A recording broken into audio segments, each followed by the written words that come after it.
샬롬, 10월 30일 수요일 하나님 나라를 시작하는 말씀 묵상 시간입니다.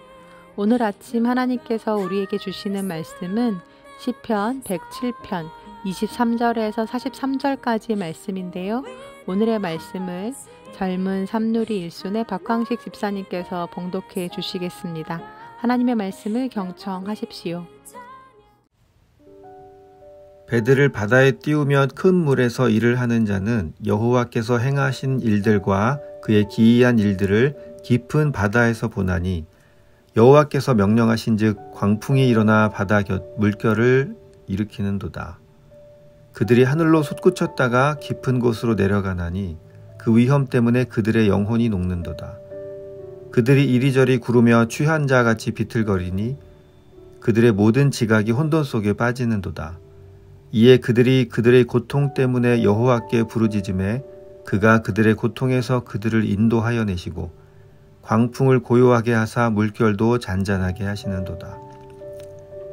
그들이 평온함으로 말미암아 기뻐하는 중에 여호와께서 그들이 바라는 항구로 인도하시는도다.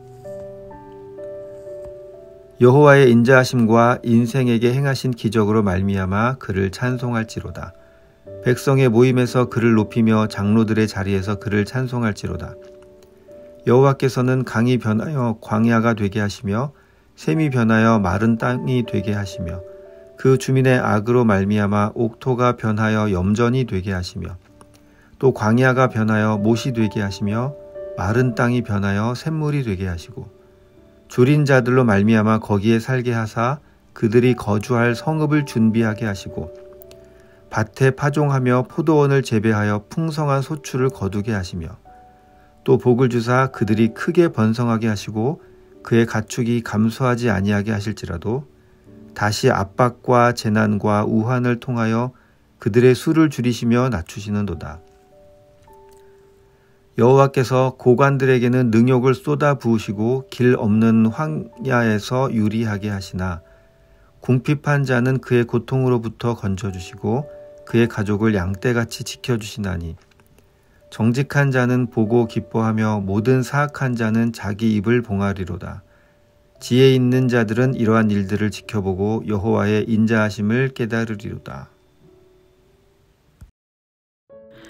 배들을 바다에 띄우며 큰 물에서 일을 하는 자는 여호와께서 행하신 일들과 그의 기이한 일들을 깊은 바다에서 보나니, 여호와께서 명령하신즉 광풍이 일어나 바다 물결을 일으키는도다.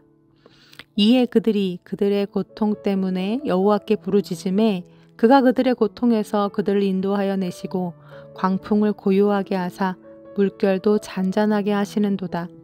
그들이 평온함으로 말미암아 기뻐하는 중에 여호와께서 그들이 바라는 항구로 인도하시는도다. 아멘. 오늘 이 말씀이 들어있는 시편 107편의 말씀을 묵상하고 있자니 떠오르는 성경의 이야기가 한편 있었습니다. 바로 사도행전 끝부분에 기록되어 있는 바울이 로마로 압송되어 갈 때의 일인데요. 바울은 배를 타고 로마로 압송되어 가던 중에 유라굴로라는 큰 광풍을 만나게 됩니다. 그래서 오늘 시편 107편에 적혀 있는 것처럼 정말 그들이 바다 한가운데서 만난 그 뜻하지 않은 광풍으로 인해 영혼이 녹고 모든 지각이 혼돈에 빠지는 깊은 고난을 경험하게 되죠. 백부장이 선장과 선주의 말이 아니라 위험을 예견하고 항해를 뜯어 말리던 그 바울의 말을 들었더라면 좋았을 것을 이미 주사위는 던져졌고 이들의 무모한 결정으로 인해 온 배에 같이 탄 276명의 사람들이 이로써 2주간 바다 위를 표류하며 정말 죽음에 가까운 공포의 시간을 보냅니다. 그리고 한참 떠밀려 여기가 어딘지도 모르는 한 섬에 도착하게 되는데요. 몰타라는 섬에 도착하게 되죠. 인간적인 눈으로 보면 참 후회도 많이 남고 아쉬움도 많이 남는 결정이었습니다. 원망을 하려고 치면 충분히 원망을 할 수 있는 사안이었죠. 그런데 인간적인 차원이 아니라 하나님의 눈으로, 하나님의 시선으로 이 사건을 들여다보면 이 반갑지 않은 고난의 시간이 그분의 섭리요 역사였음을 인정하게 됩니다. 겨울을 나기에 좀 불편해도 그냥 미항에 머물렀더라면, 아니면 좀 일찍 출발하던가, 아니면 좀 늦게 출발하던가, 그래서 유라굴로라는 광풍을 만나지 않았더라면 좀 더 순적하게 어려움 경험하지 않고 애꿎게 값비싼 배도 파손당하지 않고 로마에 잘 도착할 수 있었을 텐데, 어쨌든 이런저런 선택과 타이밍이 겹쳐서 만나게 된 광풍으로 인해 그들은 많은 위험을 당하고 또 많은 재산을 잃어버리게 되죠.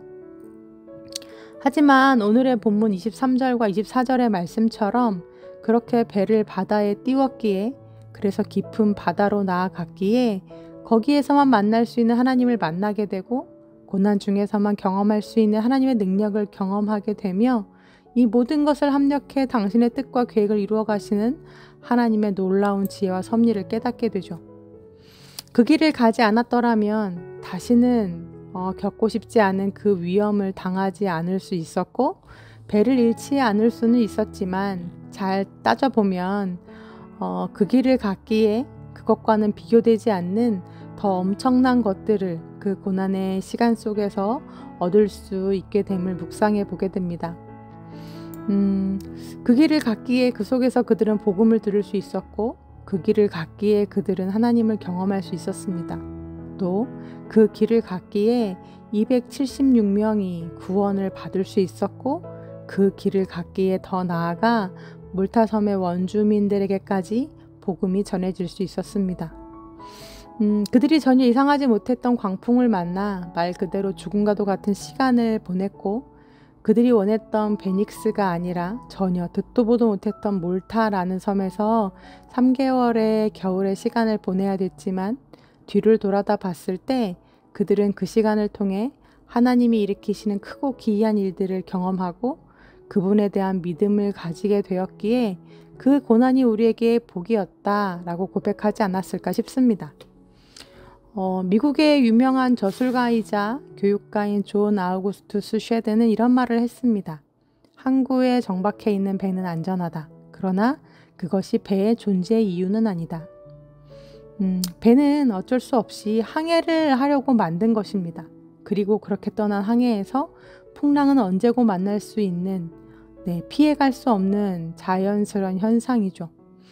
인생도 마찬가지다 싶습니다. 인생이라는 항해를 하다 보면 예기치 않은 고난은 누구도 만날 수 있고 또 언제고 만날 수 있는 자연스러운 자연현상입니다.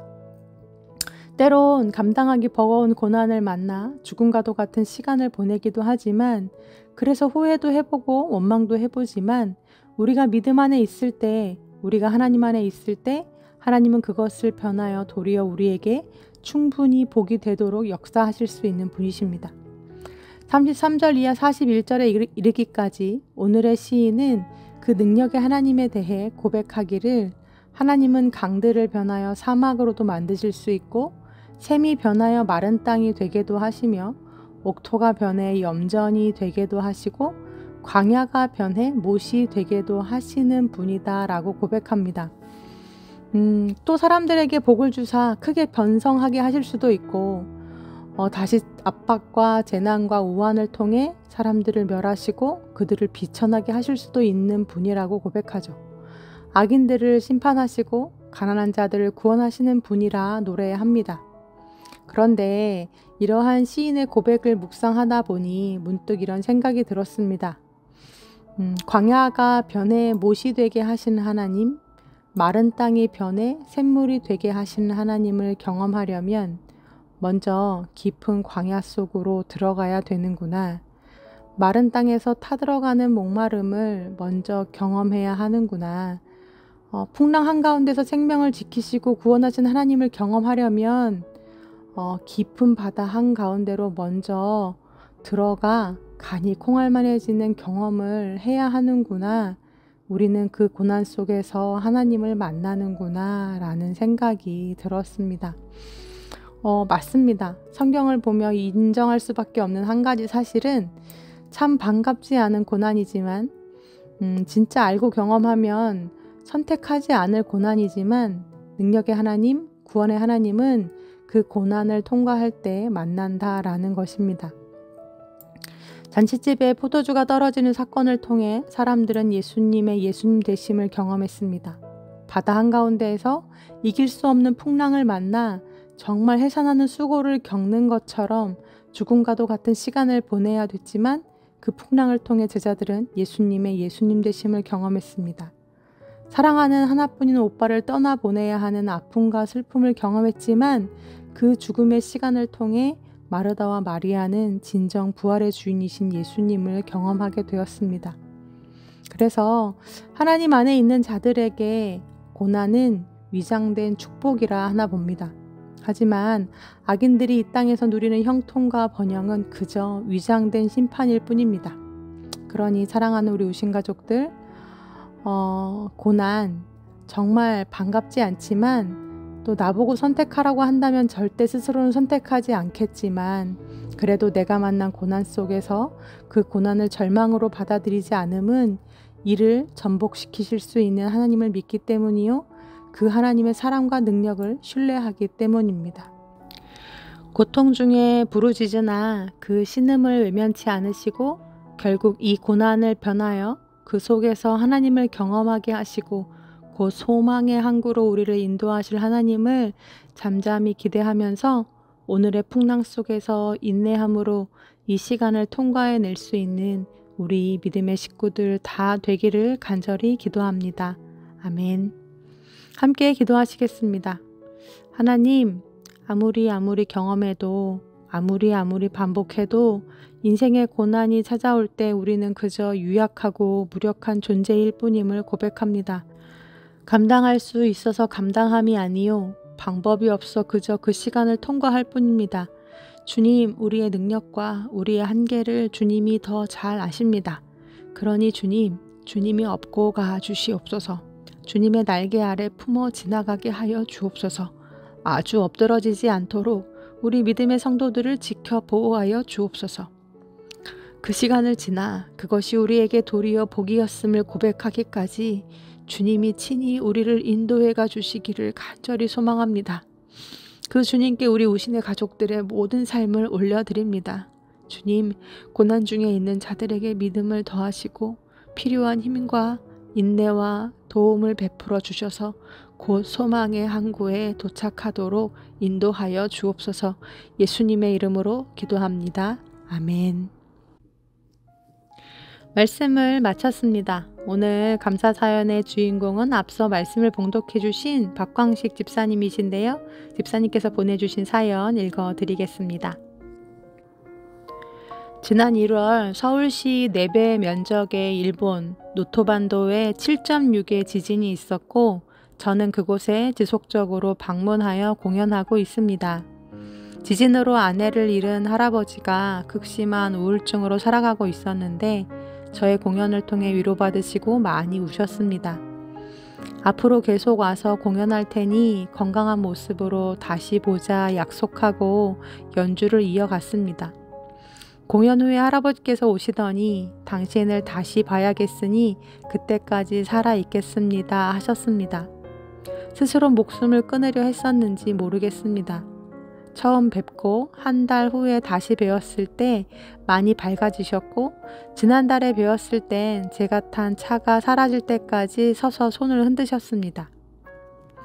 언덕 위의 집 홈 온 더 레인지라는 곡을 들으며 참 많이 우셨는데 집을 잃은 분들이어서 더 특별히 다가온 것 같습니다.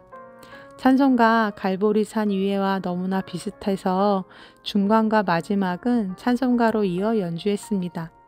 마지막에 험한 십자가 붙들겠네로 마치며 연주하던 저도 눈물을 삼켰던 기억이 있습니다. 몇 주 전에도 일본에 갔었는데 노토의 기록적인 폭우로 가설주택마저도 쓸려 내려가서 노토로 가지 못하고 되돌아왔습니다. 그들에게 하나님의 위로가 흘러가기를 기도하고 있습니다. 그곳에서 많은 분들에게 감동을 주었던 곡 Home on the Range, 갈보리산 위에라는 찬양 피아니스트 공민 선교사를 제 스튜디오에 불러다 막 녹음해서 보냅니다 하시면서 마음 가득 정성 가득한 따끈따끈한 연주곡 전송해 주셨습니다. 집사님 보내주신 글을 읽다 보니까 우리 곁에는 또 다른 그리스도인이 필요합니다 하셨던 주일의 최정훈 목사님 말씀이 생각나는데요. 사람을 통해 일하시는 하나님, 그리고 우리 공민 선교사님과 박광식 선교사님을 통해, 그리고 두 분이 하시는 음악을 통해 그들을 만지시고 하나님의 마음과 사랑을 흘려보내시는 하나님의 모습이 그려집니다. 오늘 이 연주곡 또 찬양 들으시면서 잠시 아직도 어려움 중에 있는, 하나님의 아픈 마음과 눈길이 닿아 있는 우리 노토반도의 우리의 이웃들을 위해 잠시 기도해 주시면 좋겠습니다. 그럼 함께 찬양 들으시겠습니다.